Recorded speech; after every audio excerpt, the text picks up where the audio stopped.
శక్తి మన యువతకుంది. ఒక ఎగ్జాంపుల్ కూడా చెప్పాడు.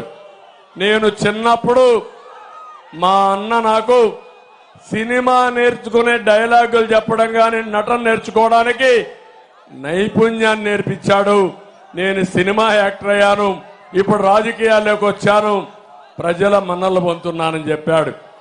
ఆ సమయంలో చిరంజీవి గారు తీసుకున్న నిర్ణయం ఈరోజు కుటుంబం మొత్తం సినిమా యాక్టర్లు అయ్యారంటే అది సరైన సమయంలో మనం ఇచ్చే నైపుణ్యం మన పిల్లలకు నేర్పించే విధానం అని చెప్పి నేను మీకు తెలియజేస్తున్నా.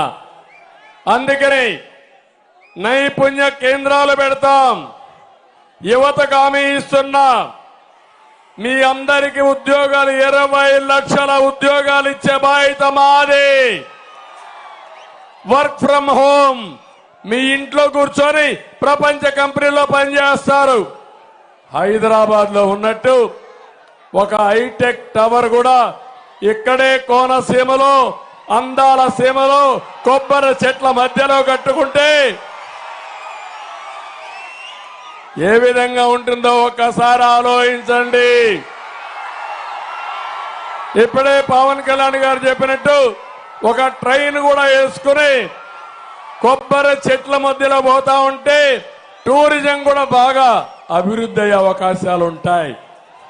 అలాంటి బ్రహ్మాండమైన అవకాశాలుండే ప్రాంతం, ఎన్నో అభివృద్ధి కార్యక్రమాలు చేయగలిగే ప్రాంతం ఇది.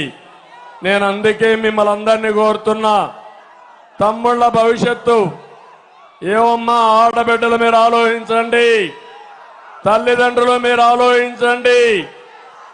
ఈరోజు రాష్ట్రంలో చూస్తే ఎక్కడ చూసినా జే బ్రాండ్ మద్యం వచ్చిందా లేదా ఒక్కసారి ఆలోచించండి.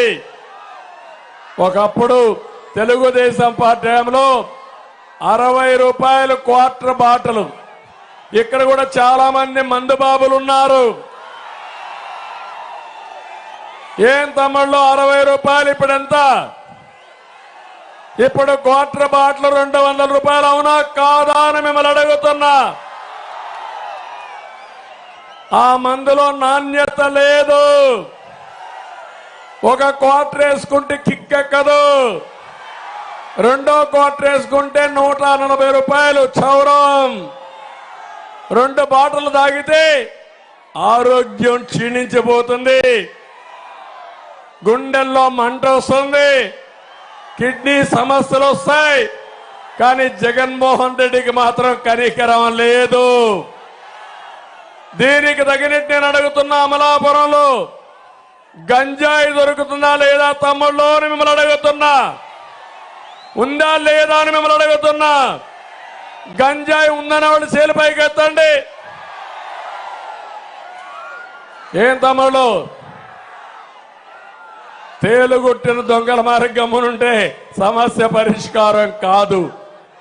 రాష్ట్రం అంతా గంజాయి ఉంది, అవునా కాదా?